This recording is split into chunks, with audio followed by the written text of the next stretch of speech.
3 years of my life, just gone. Flushed down the drain. And now I'm left staring at a financial disaster, trying to figure out how to clean up the mess. Honestly, I need to get this all off my chest before I lose my mind. I first met Logan on what was supposed to be an uneventful day. I was riding the Amtrak, heading out to see my sister in Chicago, when out of nowhere, the train smacked into something sitting on the tracks. It didn't completely derail, but it was bad enough to mess up the undercarriage and leave all of us stranded in the middle of nowhere, some tiny spot in Pennsylvania. They ended up loading everyone onto buses and dropping us off in this little town while they tried to sort things out. 9 hours we were stuck there. 9 hours in a place that barely had anything, just one lonely diner, a bar next door, and a small convenience store. Most of the passengers crammed into the diner right away, and it filled up almost instantly. I couldn't get a seat, so I wandered into the bar, dragging my overnight bag behind me. I ordered the saddest sandwich they had and pulled out my phone to text my sister and let her know I'd be late. That's when I saw him, Logan, sitting 2 stools down, also with luggage by his feet. He cracked a joke about how maybe the universe just wanted us all to slow down and appreciate the beauty of small-town America. I actually laughed. He was good-looking, tall, with messy dark blonde hair and these hands that just... I don't know, I've always had a thing for nice hands. No clue why, but it gets me every time. We started chatting, and turns out we were both headed in the same general direction. He told me he had an interview lined up. Said he was done with the corporate rat race and wanted to build something real, something meaningful. I mentioned that I worked in logistics. Not exactly thrilling, but it paid the bills and gave me some stability. A couple hours and a few beers later, we exchanged numbers. I didn't expect anything to come of it, to be honest. But the very next day he texted. And not long after I got back from visiting my sister, we met up for coffee. That interview he was headed to? He didn't get the job. But he wasn't fazed, said he had another one coming up. And another after that. There was always some big opportunity just around the corner. He made it sound like something great was always just about to happen. I didn't think much of it at first. The job market was rough, and honestly, he was charming. About 6 months in, his lease was running out. My apartment was bigger anyway, closer to the city. And if I'm being real, I'd already been covering most of our nights out because he was between gigs. Just until he landed the next one, he said. So when he brought up the idea of moving in together, it didn't seem all that crazy. Made sense at the time. That's when things started to shift. The first month, he paid his half of the rent without a hitch. But by the second month, the payment came in late, about a week behind. Then by month 3, there was this whole story about how a check from a freelance job hadn't cleared yet, but he swore up and down he'd cover next month's rent plus what he owed. I didn't press him. I could handle the rent solo. It was a little tight, sure, but manageable. And Logan was always home, supposedly networking and building his portfolio. At least the place stayed clean and dinner was usually waiting for me when I walked through the door. I kept telling myself it was temporary. Just a rough patch. But his excuses started getting more elaborate. The startup he was supposedly consulting for had payroll problems. Then a client hadn't paid their invoice. Another time, the project's timeline got pushed back. It was always something, always just out of his hands. And every time, he had a new plan. A fresh lead. Something just about to break through. Meanwhile, my savings account was starting to look sad.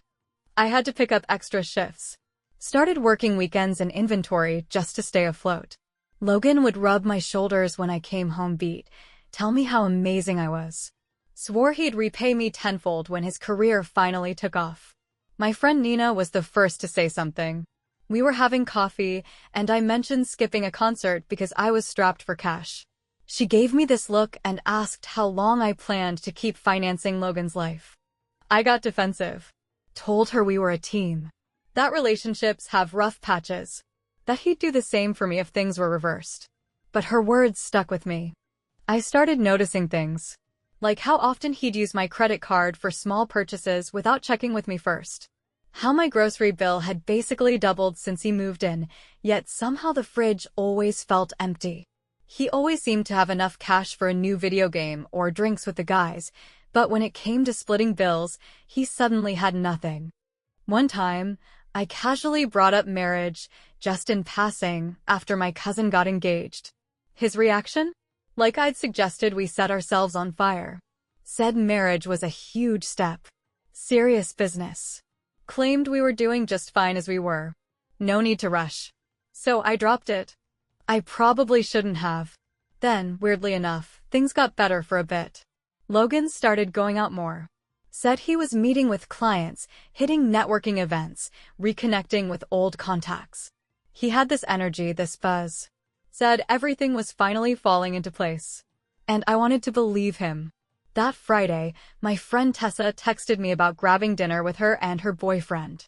Logan had already told me he had a networking thing, so I said sure and went to meet them alone. I got to the restaurant early, and Tessa was acting off.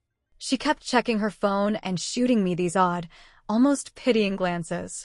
Then her boyfriend, R, showed up and jumped right into a story about some tech event he'd gone to the night before. That's when he said it. Asked if Logan had enjoyed the open bar. Said he saw him there with his fiancée. I must have looked completely blank because suddenly they both got quiet. Tessa hesitated, then pulled out her phone. She started apologizing, said she wasn't sure if she should show me, but she'd seen something on Instagram that morning and it didn't add up. She handed me her phone. The profile belonged to a blonde woman I didn't recognize. Her name was Brielle. Her latest post was from the night before, twinkly string lights, champagne glasses, and her hand sporting a diamond ring. The caption read, "I said yes. Can't believe I get to marry my soulmate." I scrolled through her feed. There were pictures of her and Logan going back weeks. Gushy captions, my man. Date night with the love of my life. One photo caught my breath, they were on a beach. From 2 weekends ago. The same weekend Logan told me he was upstate visiting his folks. I left the restaurant without finishing dinner.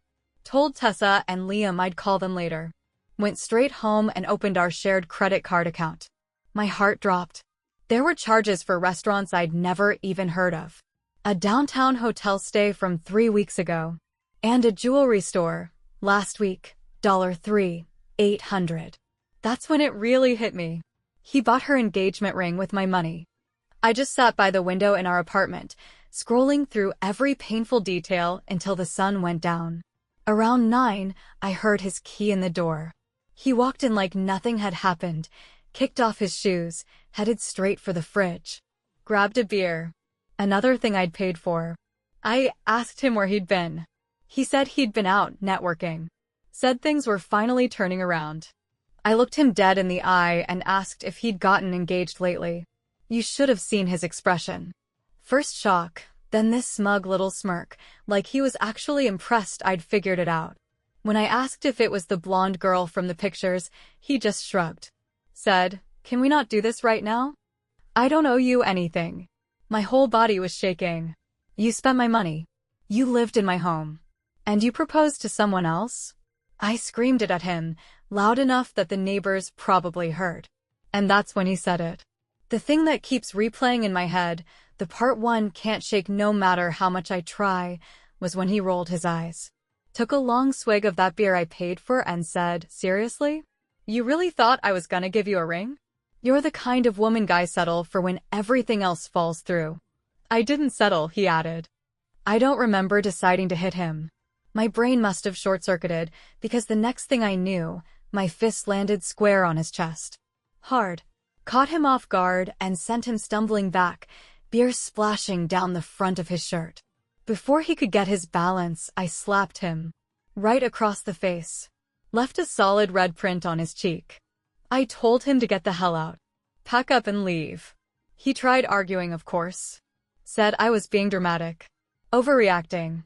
But I was already grabbing his backpack from the hook near the door and cramming in whatever I could grab.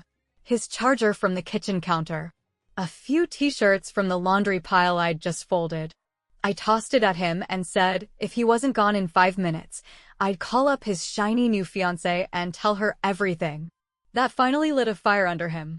He started tossing a few essentials into the bag, muttering under his breath about coming back for the rest later.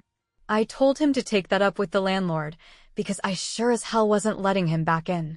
He slammed the door behind him like he was the one wronged. The very next day, I changed the locks, bagged up the rest of his stuff, and dragged it down to the dumpster.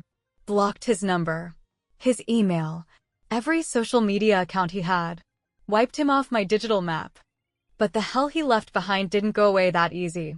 When I finally sat down and combed through my bank statements, I saw how deep the damage really went. More than $1,700 charged to my cards in just the last 2 months alone. Stuff I never signed off on. Random subscriptions I'd never heard of. Restaurant tabs that made me sick to my stomach. And that ring. That goddamn ring that wasn't even for me. I called the bank, hoping there was something they could do, but most of the charges were too old to dispute. And technically, he was an authorized user. I'd been so stupid. That was 3 months ago. And what's happened since? That's a whole different level of chaos. I'll save that for another post. First update. First off, I just want to say thank you. Seriously. I didn't expect so many people to care about the train wreck that is my life, but your messages and comments meant the world. A bunch of you asked what happened after I kicked Logan out. So, grab some popcorn. Because this is where things really took a nosedive. That same night, after I'd thrown him out, I couldn't sleep. I kept glancing at the door like he might barge back in, even though I'd double-locked it. Around 3 a.m., my phone lit up with a flood of texts from him. They went from pissed off, "How dare you embarrass me like that by tossing my stuff outside," to manipulative, "We should talk like adults," to downright pathetic, "I've got nowhere to go." I didn't reply. Not one word. The next morning, I called in sick. I couldn't go to work like that. I needed a day to figure out just how deep in I really was. I made myself a cup of coffee, sat at the kitchen table with my laptop, a pile of bank statements, and a notebook. What I found made me literally choke on my drink. It wasn't just the $1,200 I had initially spotted. Going further back, I found all these little withdrawals, strange charges, and subscription services I never remembered signing up for. He hadn't just taken advantage in the moment, he'd been draining me slowly for months. When I totaled it all up, it was closer to $6,400.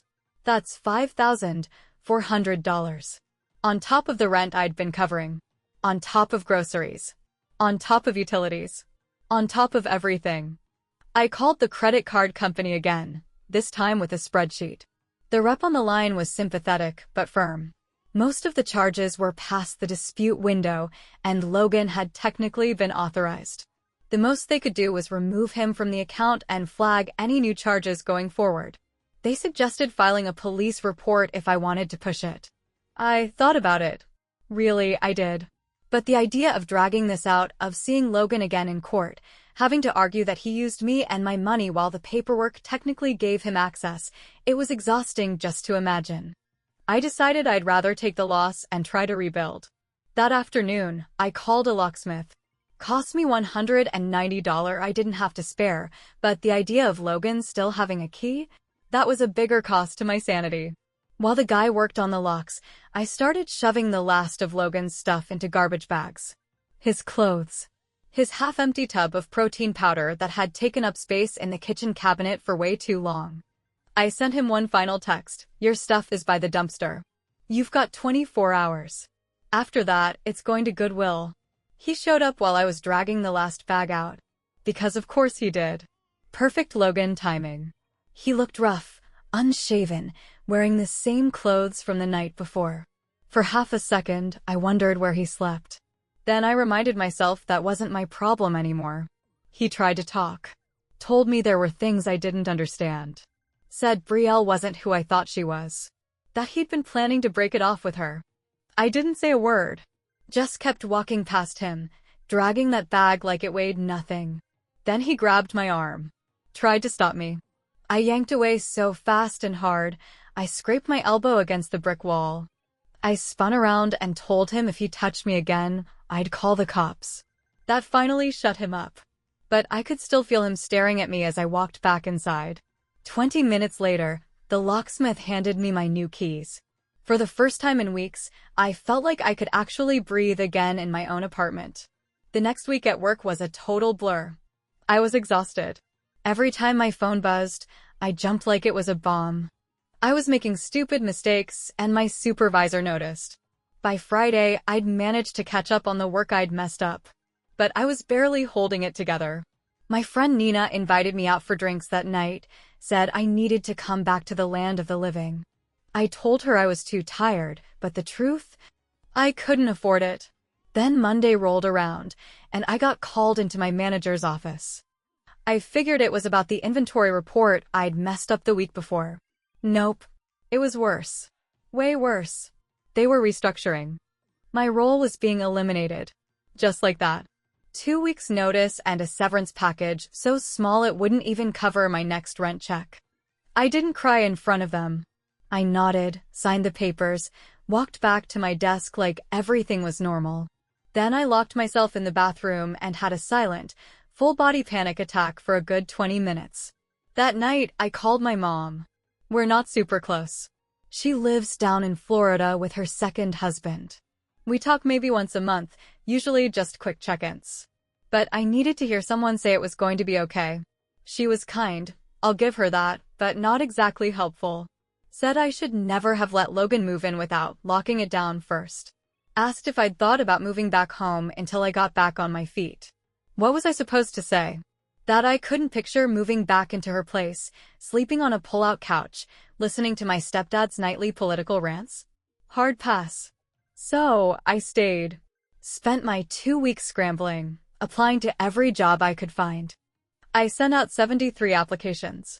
6 replies. All 6 said they'd be in touch for second-round interviews.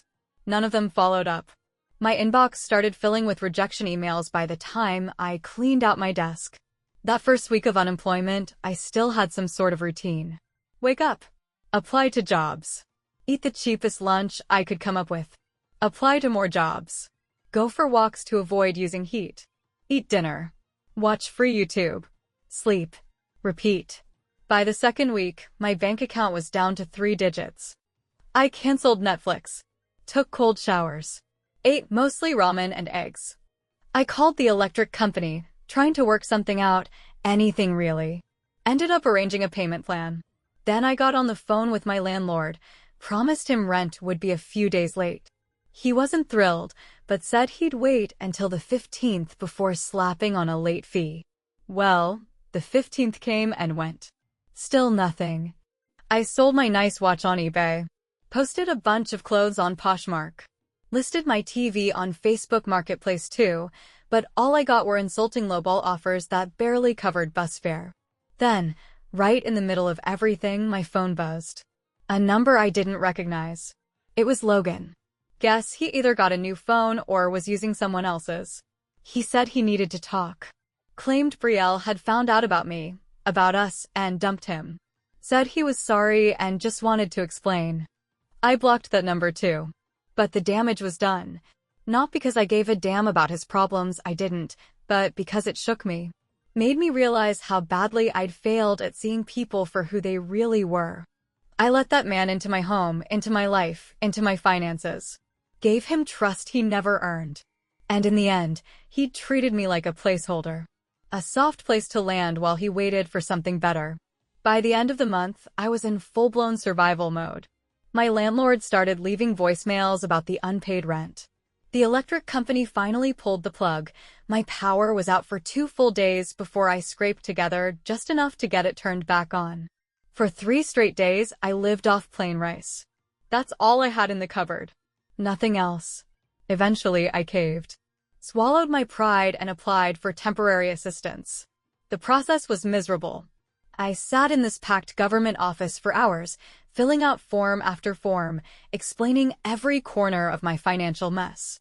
When I finally got to the front, they told me I'd made too much at my old job to qualify for immediate help. Instead, they handed me a pamphlet with a list of food banks. So the next day, I picked one and went. I stood in line, holding my ID and proof of address, and when they handed me a box filled with dented cans and bread that was practically stale, I smiled and thanked them like everything was fine. Carried it home on the bus, trying to ignore the shame crawling under my skin. Felt like everyone was staring, even though deep down I knew no one was. That night, I checked my email. And there it was, a message from a small warehouse looking for seasonal help. Temporary position, low pay, barely over minimum wage. But it was something. I replied instantly. Had a phone interview the next morning. Started work the following Monday. The job was brutal, physically and mentally. 10 hours on my feet some days, lifting heavy boxes, scanning inventory, working in either freezing cold or choking heat depending on which part of the warehouse I got stuck in. My hands got rough and cracked. My back hurt constantly. I'd come home too exhausted to even look at new job postings. But at least I could pay part of the rent. Not all, but enough to convince the landlord to give me another extension, as long as I agreed to pay the late fees. Then one night, I came home and saw it. An eviction notice taped to my door. Apparently, the partial payments weren't cutting it anymore. I had 30 days, either pay in full or get out. I just sat down right there on the kitchen floor, holding that paper in my hands, completely numb. Couldn't cry. Couldn't even think straight. That's when my neighbor knocked. She'd seen the notice and heard me come in. Asked if I was okay. I wasn't, obviously, but I said I was fine anyway. Just one of those lies you say out of habit. Then, out of nowhere, she asked if I was looking for a roommate. Her cousin Aubrey needed a place to crash for a few months while she saved up for her own apartment. Said if we split the rent 3 ways, it could help us both out. I'd barely spoken to this neighbor before, probably exchanged fewer than 10 words total, but in that moment, she might as well have been an angel sent from above. I said yes without even thinking. Aubrey moved in 2 days later. She was quiet, paid cash up front, and never once asked why I sometimes had nothing but rice or cereal for dinner. We weren't exactly friends, but we got along. The apartment was still depressing, but at least now it didn't feel like it was sinking as fast. Her rent helped me pay down enough of what I owed to cancel the eviction process. I was still drowning in debt. Still eating like a broke college student. Still working a soul-crushing warehouse job. But I wasn't homeless. And that counted for something. Then, 3 months after I'd kicked Logan out, something happened. I was rushing down the sidewalk, trying not to miss my bus, when I collided with someone coming around the corner. I stumbled back, muttering an apology without even looking up. Then I heard my name. It was Logan. Standing right in front of me like he'd been waiting for that exact moment. Wearing a fast food uniform, ugly polo, cheap visor and all. I tried to walk around him, but he blocked me. Said he'd been trying to reach me. That he needed to talk. That he'd made a huge mistake. I noticed his phone, some old clunky model, not the flashy new iPhone he used to flaunt. Guess karma doesn't accept returns. I told him I was late for work and brushed past him without breaking stride. He called after me, swore he'd come back, said he was going to make things right. I didn't look back. Just ran until I reached the bus and made it through the doors seconds before they shut. That night, I couldn't sleep. Not because I missed him, God, no, but because now I knew he'd found me. Knew where I lived.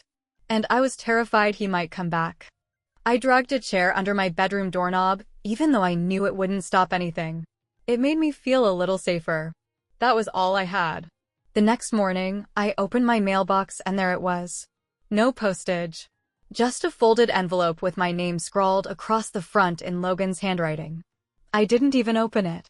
Just ripped it up into tiny pieces and threw the scraps in different trash cans along the walk to the bus. But deep down, I knew he wasn't going to give up that easy. And I was right. Second update. Thank you again to everyone who's left comments.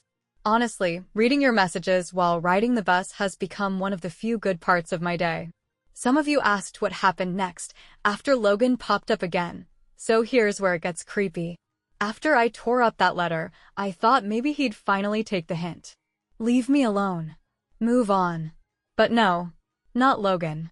For the next 2 weeks, I started seeing him. Not up close, but nearby. Across the street from my building. Loitering near the bus stop where I waited for work. Once, I even saw him at the laundromat I'd started using because our building's machines were too expensive. He never walked up or said anything. Just watched. Sometimes he'd wave. Other times he'd just lock eyes with me like he was waiting for a moment. I'd pretend I didn't see him. Pick up my pace. Keep walking like he wasn't even real. Meanwhile, the warehouse job turned into a slow-motion nightmare. Management kept piling on extra hours with zero notice. I'd come in expecting an 8-hour shift and end up working 12. No warning. No apology. My feet were swollen constantly. I developed this sharp, nagging pain in my lower back that just wouldn't go away. But I couldn't afford to stop. Couldn't afford a break. So I downed whatever ibuprofen I could find in the bathroom drawer, gritted my teeth, and kept going. Aubrey noticed before I said anything. One night, I came home and couldn't even stand up straight. My body was wrecked.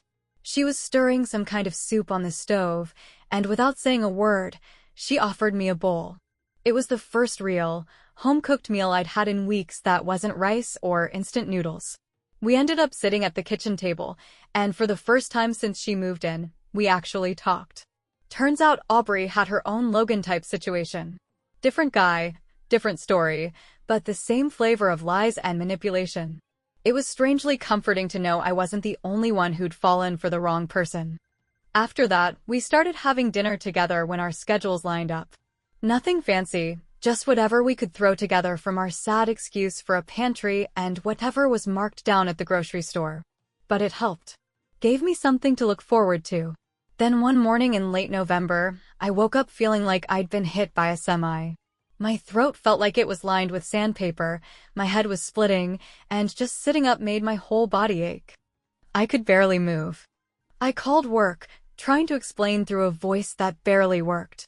My supervisor let out a dramatic sigh and reminded me, in no uncertain terms, that temp workers don't get sick days. If I didn't show up, I might not have a job when I came back. I dragged myself to the bathroom, rummaged around, and found some ancient thermometer tucked in the medicine cabinet. Popped it under my tongue. 103.5. That couldn't be right. I shook it and tried again. 103.8. I should have gone to urgent care. Honestly, I should have gone straight to the ER. But urgent care costs money, and I had exactly $38 in my checking account to last until payday. So instead, I downed some more ibuprofen, put on every layer of clothing I owned, and somehow made it out the door. I barely remember that day. I scanned boxes on autopilot, sipped water from the sketchy break room fountain, hid in the bathroom whenever the dizziness got too bad. By some miracle, I made it to the end of my shift. I remember standing at the bus stop afterward, soaked in sweat, but shivering like I was standing in snow. Then suddenly, I was on the ground. Someone was shaking me, asking if I was okay. A teenage girl, wide-eyed and terrified. I'd passed out cold on the sidewalk. She helped me sit up, asked if I wanted her to call someone. I told her no, that I was fine, just tired. But I wasn't fine. Not even close. Somehow, I made it onto the bus. Made it up the 3 flights of stairs to my apartment, mostly on hands and knees. I collapsed on the living room floor, still wearing my coat and boots. That's where Aubrey found me. She told me later she thought I was dead at first. Said I was pale as a ghost and barely breathing. She got me into bed, forced water down my throat, and kept cold washcloths on my forehead through the night. By morning, the fever finally broke, but I felt like I'd been hit by a truck. Twice. Aubrey had already called my work, told them I had pneumonia and wouldn't be coming in for at least 3 days. I tried to argue. We both knew what that probably meant, no job. But she cut me off. Said, no job is worth dying for. Especially not one that pays peanuts. She was right. Of course she was. But being right doesn't pay the rent. I spent the next couple days in bed, drifting in and out of sleep. And every time I was awake, I was worrying about money, about my job, about everything I couldn't control. On the 3rd day, my phone rang. It was the warehouse. I braced myself, fully expecting to be let go. But instead, someone from HR was calling to check in. They wanted to know how I was feeling and mentioned something about short-term disability coverage. Apparently, Aubrey hadn't just called in sick for me, she'd gone down there in person and demanded to talk to someone about their policies. She made enough noise that they finally dug through their own employee handbook and discovered that, yes, even temp workers were eligible for 5 paid sick days. 5. It wasn't much, but it was enough to keep me off the floor of a bus stop. That night, when Aubrey got home, I cried. Actually broke down. It had been so long since anyone stood up for me that I didn't even know how to handle it. When I finally returned to work, things were different. My supervisor watched me like I was a ticking time bomb, just waiting to pass out again. But my coworkers, people I hadn't really talked to before, started checking in, making sure I took my breaks, offering to help lift the heavier boxes. Turns out word had gotten around about the girl whose roommate cussed out HR. And just as that chaos started to settle, the Logan drama found a new angle. The sightings stopped, thank God, but the texts ramped up. He must have found another new number or was borrowing phones, because every few days I'd get these long, pathetic messages. He missed me. Betrayal ruined his life. He'd been thinking about how good we had it. On and on. I blocked every number as soon as it came in. But it wore me down. Nina told me I should just change my number completely, but that meant a fee I couldn't afford. So I just kept blocking and deleting. Then December hit, and the pressure got worse. The warehouse was slammed with holiday orders, which meant longer hours and more stress. I was constantly sore. My back was so shot I was taking the max dose of ibuprofen every day just to get through a shift. And my teeth, God, my teeth. A molar had been aching for months, but dental care? That might as well have been a trip to Paris for what it cost. One especially cold morning, I was standing at the bus stop, stamping my feet to stay warm, when an older woman next to me started chatting. Just small talk. Weather. Late bus. That kind of thing. Then she mentioned she worked at a medical office down the street.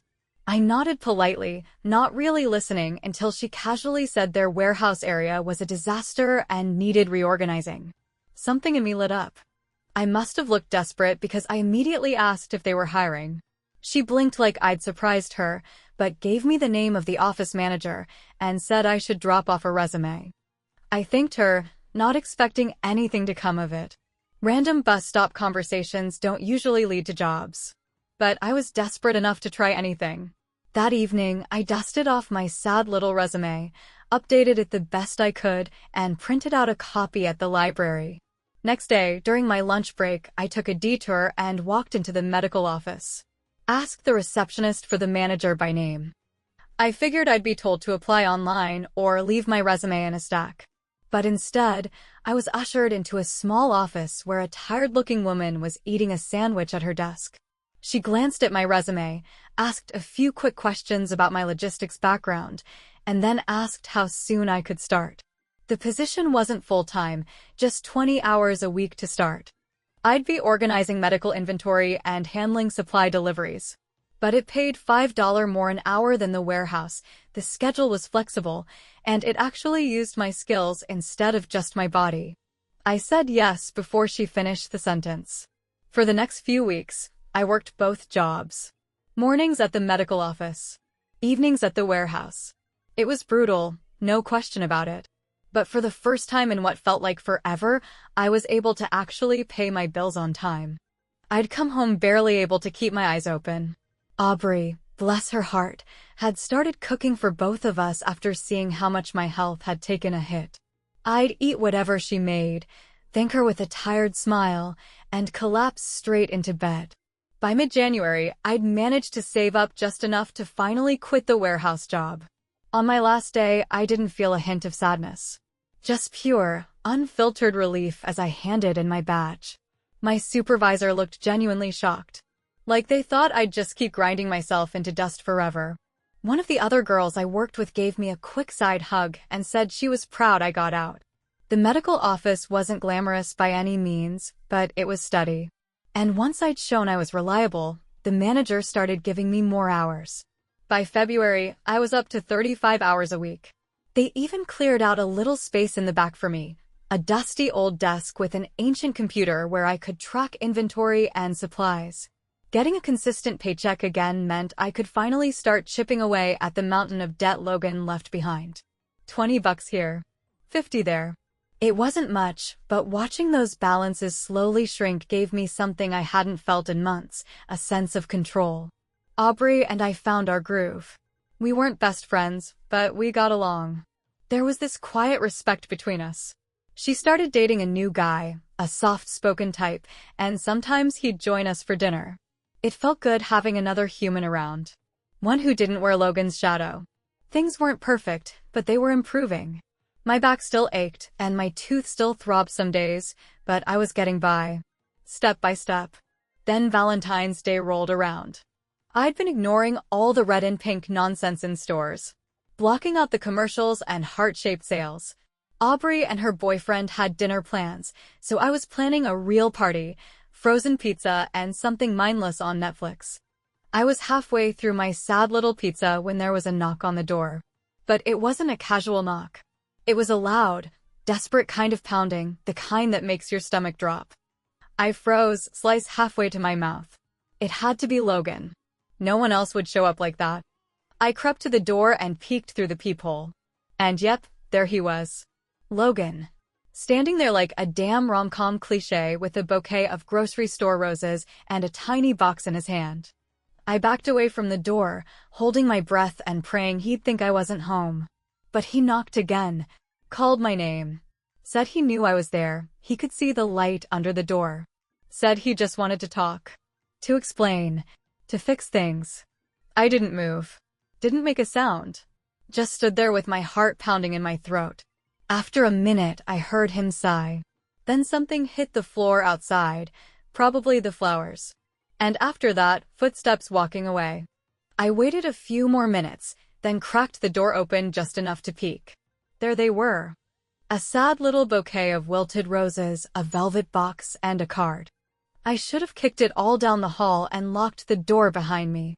But curiosity got the better of me. I picked up the box first. Inside was a ring. Not an engagement ring, just a plain silver band with a tiny stone that might have been a diamond. But let's be real, it was probably cubic zirconia. The card said, "I know I can't undo what I did, but I want to make it right. This is the ring I should have given you. I've changed. Please call me." I stood there in the doorway, staring down at this pathetic little gesture and felt nothing. Not rage. Not sadness. Not even pity. Just emptiness. This man had blown up my life. And he thought a cheap ring could fix it? I dropped the ring and the card straight into the trash can by the elevator. Left the flowers behind for someone else who might want them. Then I went back inside, locked the door, and finished my now cold pizza.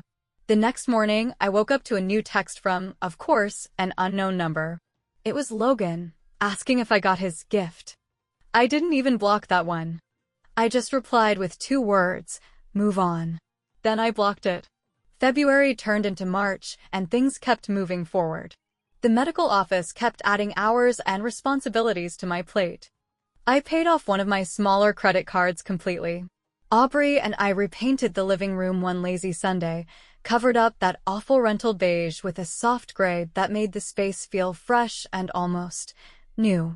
My mom called, surprised that I actually sounded like myself for once. She even offered to help with my dental work if I came down to visit for a weekend. I wasn't sure. My stepdad and I had never seen eye to eye, but the idea of finally fixing that damn tooth was tempting. As for Logan, he finally seemed to get the hint. The texts stopped. The random appearances stopped. Every now and then I checked Brielle's Instagram, and from what I could tell, she'd moved on too. She was smiling again. With someone else. Logan's account had gone dark. And me? I was rebuilding. Not picking up the pieces to go back to who I was. I don't think I'll ever be that person again. But becoming someone else. Someone stronger. Someone smarter. Still healing, still cautious, but alive in a way I hadn't been in a long time. Final update. Life went on. The medical office eventually bumped me up to full-time. With real benefits. I finally got that bad tooth taken care of during a weekend visit with my mom. Aubrey and I renewed our lease, even though she was spending most nights at her boyfriend's place by then. I started seeing little signs of progress. My credit score inching up, a few bucks going into a savings account every month. I even went on a couple dates. Nothing serious, and trust is still a slow, uphill climb, but it was something. Then, about a month ago, I got a text from Nina. She'd run into Logan at a coffee shop. Said he asked about me, but in a polite, respectful way. Told her he was moving to Pittsburgh for a fresh start. I told her thanks for the update, but didn't give it a second thought. Him moving away sounded like the best-case scenario. Which is why I was completely thrown when I opened my apartment door last week, and there he was. Logan. Standing in front of me, holding a small gift bag. My first instinct was to slam the door shut. But he looked different. Neat. Clean-shaven. Wearing clothes that actually fit. Like someone who'd finally gotten his act together, or at least tried to. He raised his hands the second he saw me tense up and said, "I'm not here to stay. I'm leaving town. I just wanted to drop this off." I took the bag reluctantly. Inside was a small box and an envelope. The envelope had $2,500 in cash. The box? It held the ring. The ring. The one he bought for Brielle with my money. It was the ring. The one I'd seen in that Instagram post that kicked off this entire nightmare. Logan explained that when Brielle left him, she'd thrown it at him during one of their last arguments. He'd held onto it, originally planning to pawn it, but never actually got around to it. He made it clear he wasn't giving it to me as some kind of messed-up romantic gesture. He said it belonged to me, technically, since it was my money that paid for it. And he thought I should be the one to decide what to do with it. Keep it, sell it, toss it in the river. Up to me. He said he had a job lined up in Pittsburgh. Promised he'd start sending payments, little by little, until he'd paid me back in full. Said he was genuinely sorry for everything. Especially for the things he said that night when I found out about Brielle. The cruel things. The way he dismissed me. He told me I deserved so much better, and that he hoped I'd either already found it, or would someday soon. And just like that, he left. No dramatic speech. No tears. Just a wave, and he disappeared down the hallway. The next day, I took the ring to a local jeweler. Turns out, it wasn't worth anywhere near what Logan claimed he'd paid. The stone looked bigger in the photos, and the setting was cheap, mass-produced, and unimpressive. I got just under $1,000 for it. I deposited the money straight into my savings account. Didn't even blink. So, that's it. That's the end of the Logan chapter. I'm doing okay now. The medical office gave me a small raise last month. Aubrey moved in with her boyfriend not long after, but I lucked out and found a new roommate through a coworker, a quiet grad student who pays on time and doesn't touch my leftovers. My back still flares up sometimes when the weather gets gloomy. A little parting gift from those long shifts at the warehouse. And my credit score? Still a work in progress. But getting there. Sometimes I still double-check the locks before bed. Just a habit now. A leftover scar from a time when I didn't feel safe in my own home. But I'm building something again. Something solid. Something mine. As for Logan, who knows? Maybe he really will turn his life around. People can change, I guess. But it usually happens slowly. Quietly. Over time. Not in grand, sweeping gestures. Maybe he'll stick to his word and repay me. Maybe not. But I've learned the hard way. Don't plan your future based on someone else's promises. Thank you, truly, to everyone who followed me through this mess. Your words, your support, your comments, they got me through more than I can ever explain. On days when I felt like I was drowning, you reminded me I wasn't completely alone. I don't think I'll be posting any more updates. This part of my life is done. The door's closed. The page turned. But I'll never forget the strangers who showed up when I needed them the most.